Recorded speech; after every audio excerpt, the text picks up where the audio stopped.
ஓம் சக்தி தாயே போற்றி. என் அன்பு குழந்தையே, நீ இவ்வளவு நாள் சிந்திய கண்ணீருக்கு பலனாக நீ விட்ட சாபம் ஒன்று ஒருவரினுடைய வாழ்க்கையில் மிகப்பெரிய பாதிப்பை ஏற்படுத்தி இருக்கின்றது. ஏனென்றால் என் அன்பு குழந்தையின் சாபத்தை உன் தாயானவள் இன்று நான் பழிக்கும்படி வைத்திருக்கின்றேன். உன் அம்மா நான் கொடுத்த தண்டனை இதுதான் என்பதை நீ புரிந்து கொள்ள வேண்டும் அல்லவா? இது அனைத்துமே உன் கண்ணீருக்கு நான் அந்த இடத்தில் கொடுத்த பதிலடி ஆகும் என்பதனை நீ புரிந்து கொள்ள வேண்டும். பதிலடி என்பது அவர்கள் வாழ்க்கையில் மிகப்பெரிய தாக்கத்தை ஏற்படுத்தி இருக்கின்றது. இது உனக்கான பதிவாகும்.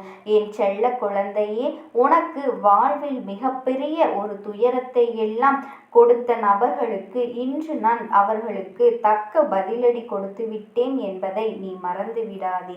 அதனால் என் வாக்கினை நீ முழுவதுமாக கேட்டு கூடிய விரைவில் ஒரு நல்ல முடிவை நீ எடுக்க வேண்டும். அதனால்தான் உன் தாயானவள் நான் உன்னோடு இன்று பேச வந்திருக்கின்றேன். நீயும் இதை கேட்டுக்கொண்டிருக்கின்றாய். உன் அம்மா சொல்லும் விஷயத்தை தைரியமாக நீ கேட்க வேண்டும். என் அன்பு குழந்தையே, உன் வாழ்க்கையில் பிரச்சனைகளை முடித்து நான் அதனை இல்லாமல் செய்து விடுவேன் என்பதனை நீ மறந்து விடாதே. இதை மட்டுமல்ல, எல்லா நல்ல விஷயத்தையும் நான் உனக்கு செய்து கொடுப்பேன். உன் வாழ்க்கையில் மாற்றத்தை கொண்டு வருவேன். என் தங்க குழந்தையே, உன்னுடைய வீட்டில் மங்களகரமான விஷயங்களை நான் செய்து கொடுப்பேன். உன் வாழ்க்கையில் கண்ணீரையே பார்க்க மாட்டாய் என் தங்க குழந்தையே. இது போன்று உனக்காக எல்லா விஷயங்களையும் உன் தாயான நான் செய்து கொடுக்க போகின்றேன். ஆனால் சில நேரங்களில் பொய்யான வார்த்தைகளை பேசி சில உறவுகள் உன்னை நம்ப வைத்து ஏமாற்றி விடுகின்றார்கள். உன்னை நம்ப வைத்து ஒரு நாடகத்தை நடத்தி விடுகின்றார்கள். அதையும் நீ நம்பி விடுகின்றாய்.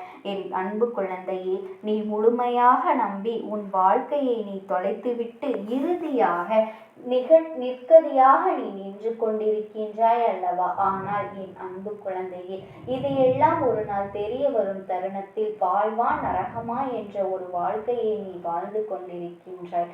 அன்று அந்த நபருக்கு நீ சாபம் விட்டது ஞாபகம் இருக்கின்றது அல்லவா? என்னை இப்படி பொய் சொல்லி ஏமாற்றினாயே, உண்மையாக இருந்த எனக்கு இப்படி துரோகம் செய்தாயே, அனைத்திற்கும் காலமும் என் அப்பன் என் தாயானவளும் பதில் கொடுப்பாய் என்று அன்று நீ சொன்னாய் அல்லவா? அதை நான் கண்குளிர பார்ப்பேன் என்றும் என் அன்பு குழந்தையே, அன்று நீ மண்ணை தூற்றி சாபம் விட்டாய் அல்லவா? அந்த சாபத்தை இன்று நான் உனக்கு நிறைவேற்றி வைப்பதற்காக வந்திருக்கின்றேன் என்பதனை நீ மறந்து விடாதே. என் அன்பு குழந்தையே, உன்னுடைய சாபத்தை இன்று நான் நிறைவேற்ற வைப்பேன். அதற்காகத்தான் உன் தாயானவள் நான் இன்று ஓடோடி வந்திருக்கின்றேன். அது என்ன தெரியுமா? அவர்கள் வாழ்க்கையை மிகப்பெரிய ஆபத்தை உண்டாக்கி இருக்கின்றேன். ஏனென்றால் அதற்கு காரணம் அவனினுடைய கர்ம வினையும் சேர்ந்து கொண்டதுதான். அத்தனை பொய்களையும் உனக்கு சொல்லி துரோகங்களை செய்துவிட்டு செய்யாத தவறை நீதான் செய்தாய் என்று எப்படி உன்னை விரட்டியடிக்க வேண்டும் என்றும் தேவையில்லாத வீண்பழியை உன் மீது சுமத்தி அவர்கள் வாழ்க்கையில் சந்தோஷமாக வாழ்ந்துவிடலாம் என்று சந்தோஷத்தை கெடுத்தார்கள் அல்லவா? அவர்களினுடைய சுயநலத்திற்காக உன்னை பயன்படுத்தி கொண்டார்கள் அல்லவா? அதற்கெல்லாம் பதிலடி கொடுக்க வேண்டாமா? உன்னுடைய மனம் எவ்வளவு வருந்தியது, எவ்வளவு வேதனைப்பட்டது. நீ சிந்திய கண்ணீர் துளிகள் எல்லாம் அவர்களுக்கு தக்க தண்டனையை கொடுக்க போகின்றது. உன்னுடைய இதயம் அன்பானது, உண்மையை மட்டுமே பேசக்கூடியது என்பதனால் தான் இன்று இத்தனை கஷ்டங்களையும் கவலைகளையும் வாழ்க்கையில் நீ சுமந்து வருகின்றாய். ஆனால் அவர்கள் வாழ்க்கையில் சுயநலத்திற்காக உன்னிடம் பழகி சுயநலத்திற்காகவே அனைத்து விஷயங்களையும் உன்னிடமிருந்து எடுத்துக்கொண்டு சந்தோஷமாக வாழ்ந்துவிடலாம் என்று நினைத்து கொண்டிருந்தால் கண்டிப்பாக அது நடக்குமா? மனிதர்களின் வாழ்வில் நல்லவர்களின் துணை எப்பொழுதுமே வேண்டும் என்பதனை நீ மறந்து விடாதே. ஆனால் என் பிள்ளை யாராவது நினைத்தாலும், என் பிள்ளையை யாராவது ஏமாற்ற நினைத்தாலும், எவராவது துரோகம் செய்ய நினைத்தாலும் கண்டிப்பாக கர்மவினை ஒரு பக்கம் தண்டிக்காமல் விட்டாலும் கூட உன் தாயானவள் நான் ஒரு பக்கம் இருந்து அவர்களை கண்டிப்பாக நான் தண்டித்தே தீருவேன். அவர்கள் அவர்கள் வாழ்க்கையில் நான் தண்டனையே கொடுப்பேன் என்பதனை நீ மறந்து விடாதே. என் அன்பு குழந்தையே, உன் கண் முன்னாலே இது நடக்கப் போகின்றது. இன்னும் 2 நாட்களில் அந்த செய்தியானது உன் செவிகளுக்கு கேட்கப் போகின்றது. ஏனென்றால் உன் உறவை நீ உண்மையாக நேசித்தாய் அல்லவா? உன்னை ஏமாற்றிய உறவிற்கு மிகப்பெரிய தண்டனையை உன் தாயானவள் நான் இன்று கொடுக்க போகின்றேன். அது என்ன தெரியுமா? அதை கேட்டால் நீயே அதிர்ந்து போக போகின்றாய். ஆனால் இன்னும் 2 நாட்களில் அந்த செய்தி உன் செவிகளுக்கு எட்டப் போகின்றது. இருந்தாலுமே இப்பொழுது ஒரு சிறிய விஷயத்தை மட்டும் நான் உன்னிடம் சொல்கின்றேன். ஒரு விபத்தை சந்திக்க போகின்றார். அவரவர் கர்மவினை காரணமாக இந்த விபத்தானது ஏற்படுத்தப்பட போகின்றது. வாழ்க்கையில் நரகம் என்றால் என்ன என்று இப்பொழுது அவர்களுக்கு புரிய போகின்றது. அவர்கள் எப்படி என் அன்பு குழந்தையின் மனதில் என் அன்பு குழந்தை உன்னை வெறுப்பினை தூண்டும் விதமாக பேசினார்களோ அதற்கெல்லாமே இப்போது அவர்கள் அனுபவிக்க வேண்டும் அல்லவா? ஒவ்வொரு தருணத்திலும் என்னுடைய அன்பு குழந்தையின் கண்ணீரையும் கவலையும் துன்பத்தையும் துயரத்தையும் அதிகரித்து விட்டு நாம் சந்தோஷமாக வாழ்ந்துவிடலாம் என்று நினைத்தால் வாழ்ந்துவிட முடியுமா என் செல்ல குழந்தையே? இல்லை, வாழத்தான் உன் தாயானவள் நான் விட்டு விடுவேனா? நீ தைரியமாக இருக்க வேண்டும் என் அன்பு பிள்ளையே. உண்மையானது ஜெயிக்க சிறிது காலம்தான் எடுத்துக்கொள்ளும். ஆசையும் உண்மையும் இருக்கும் பட்சத்தில் உண்மைதான் எப்பொழுதும் ஜெயிக்கும். உன்னுடைய அன்பானது புரிந்து கொள்வதற்கு அதை பெறுவதற்கும் அவர்களுக்கு தகுதியே கிடையாது என் செல்ல குழந்தையே. ஆனால் இப்பொழுது நீ சரியான முடிவினை எடுக்க வேண்டும். ஏனென்றால் சில ஜென்மங்கள் வாழ்க்கையில் திருந்தாது. ஆனால் என் அன்பு குழந்தைக்கு நல்ல எதிர்காலம் இருக்கின்றது. அவர்கள் இனிமேல் உனக்கு வேண்டாம். உன் சாபத்தை பெற்றவர்கள் வாழ்க்கையில் முன்னேற முடியாது. ஏனென்றால் அவர்கள் எண்ணம் போலதான் அவர்களும் வாழ்க்கையில் அனைத்து மாற்றங்களும் நடக்கப் போகின்றது. அவர்கள் இனிமேல் சந்தோஷமாக உன்னை வாழ வைப்பார்கள் என்று நீ நினைத்து கொண்டிருக்காது. சில நேரங்களில் ஏமாற்றும் மனிதர்களும் துரோகம் செய்யும் மனிதர்களும் கண்டிப்பாக குழந்தையின் மனதையும் எண்ணத்தையும் மாற்றிக்கொள்ள முடியும். ஆனால் அவர்களோ மிகவும் சுயநலம் வாய்ந்த ஒரு மனிதர்களாக மாறிவிட்டார்கள். காலத்திற்கேற்ப மனிதர்களுக்கு சுயநலம் எப்படி வருகின்றதோ அதுபோலத்தான் இவர்களினுடைய நிறத்தையும் குணத்தையும் மனதையும் மாற்றிக்கொண்டே இருக்கின்றார்கள். இந்த மாற்றமானது என்ன சொல்லி புரிய வைத்தாலும் என்ன சொல்லி திட்டினாலும் அது திருந்தாது. ஏனென்றால் அவர்கள் பிறவியிலேயே இப்படித்தான் வாழ்ந்து கொண்டு வந்து விட்டார்கள். 5இல் வளையாதது 50இல் மட்டும் வளையுமா என்றால் நிச்சயமாக கிடையாது. எப்படி நாம் வாழ்க்கை எந்த சூழ்நிலையிலும் நம்மை எப்படி மாற்றுகின்றதோ சில குணத்தை நாம் அதை மாற்றிவிடலாம். ஆனால் பிறவியிலேயே இருந்த குணத்தை எப்பொழுதும் மாற்றவே முடியாது. ஆனால் உனக்காக உன்னுடைய எதிர்காலத்தை நான் சிந்தித்து வைத்து விட்டேன் என் தங்க குழந்தையே. கூடிய விரைவில் அந்த ஒரு நல்ல காரியத்தை உன் வாழ்க்கையில் நான் நடத்தி காட்டத்தான் போகின்றேன். இதை கேட்டு நீ அழுகக்கூடாது, தைரியமாக இருக்க வேண்டும். ஏனென்றால் கஷ்டமான தருணத்தில் கூட உன் தாயானவள் நான் உன்னிடமே இருந்து கொண்டிருக்கிறேன். சக்தி தாயே போற்றி. நீ நல்லது நினைத்தால் இந்த தாயின் ஆசீர்வாதத்தில் உனக்கு நல்லது மட்டுமே நடக்கும். என் அன்பு பிள்ளையே, நீ கோடி கோடியாய் கொட்டி கொடுத்தாலும் கிடைக்காத வரமல்லவா இந்த அம்மா என்னுடைய ஆசீர்வாதம். இது என் குழந்தைக்கு இன்று கிடைத்திருக்கின்றது என்றால் நீ புரிந்து கொள்ள வேண்டிய விஷயம் இன்னும் நிறைய இருக்கின்றது. என் தங்கமே, எல்லோரும் உன்னை ஒதுக்கி வைக்கின்றார்கள். எல்லோரும் உன்னை ஏளனமாக பார்க்கின்றார்கள். யாருமே உன்னை எந்த ஒரு விஷயத்திற்கும் சேர்த்து கொள்வது கிடையாது. நீ நல்லதை செய்தாலுமே அதில் குற்றம் குறைகளை மட்டும்தான் பார்த்து கொண்டிருக்கின்றார்கள் என்று என் குழந்தையை நீ வருத்தத்தோடு என்னிடத்தில் முறையிட்டாய் அல்லவா? என் செல்ல குழந்தையே, உனக்கு துணையாக நான் இருக்கும் பொழுது நீ எதை பற்றியும் கவலைப்படாதே. நீ உண்மையாக இருக்கின்றதனால்தான் இந்த அம்மாவினுடைய அன்பும் ஆசீர்வாதமும் உனக்கு கிடைத்திருக்கின்றது. அப்படியென்றால் நீ ஒன்றை புரிந்து கொள்ள வேண்டும் என் குழந்தையே.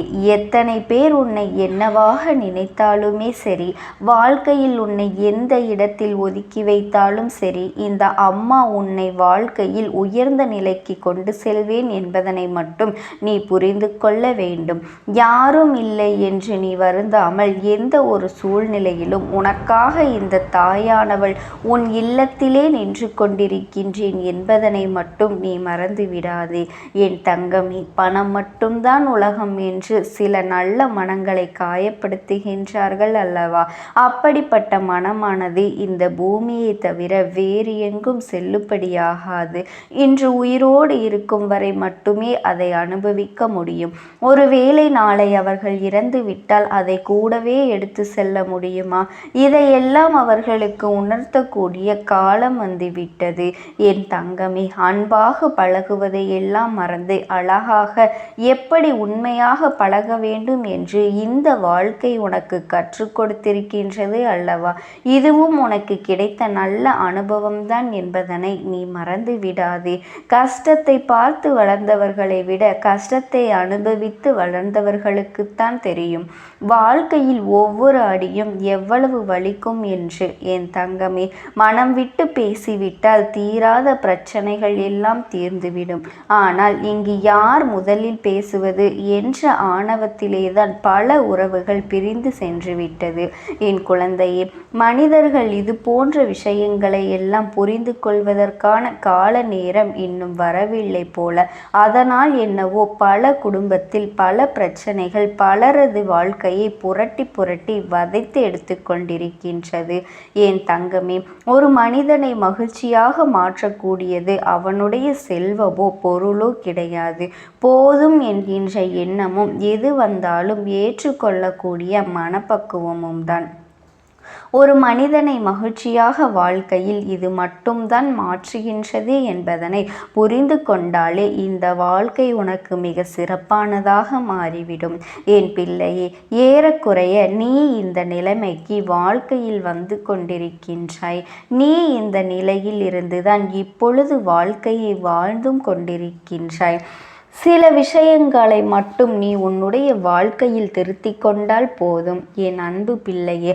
அப்படிப்பட்ட நிலையை நீ அடையும் பொழுது உனக்கு இன்பம் துன்பம் எது வந்தாலுமே இரண்டும் ஒன்றுதான் என்ற மனப்பக்குவத்தை நீ அடைந்து விடுவாய். நீ மிகப்பெரிய ஞானியாக மாறிவிட்டது போன்ற எண்ணம் தானாகவே வந்துவிடும்.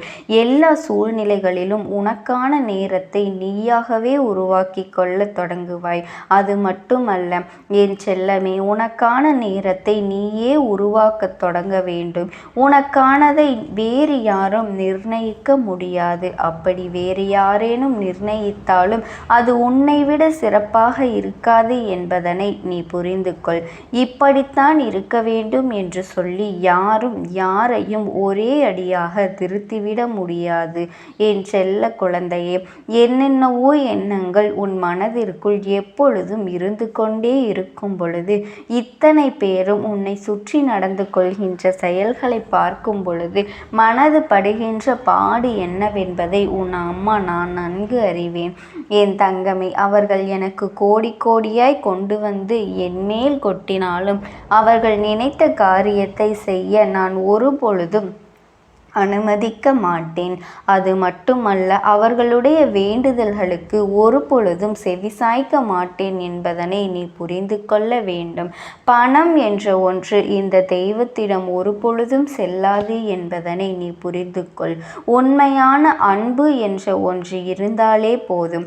என்னிடத்தில் வந்து நிற்கின்ற எல்லோருக்கும் அவர்கள் வாழ்க்கையில் கேட்ட வரங்களை எல்லாம் நான் செய்து கொடுப்பேன் என்பதை நீ மறந்து விடாதே என் தங்க குழந்தையே. உனக்கு ஒரு அனுபவம் கிடைக்கும் வரை யாருடைய அறிவுரைகளையும் அப்படியே முழுமையாக நீ கேட்டு விடாதே.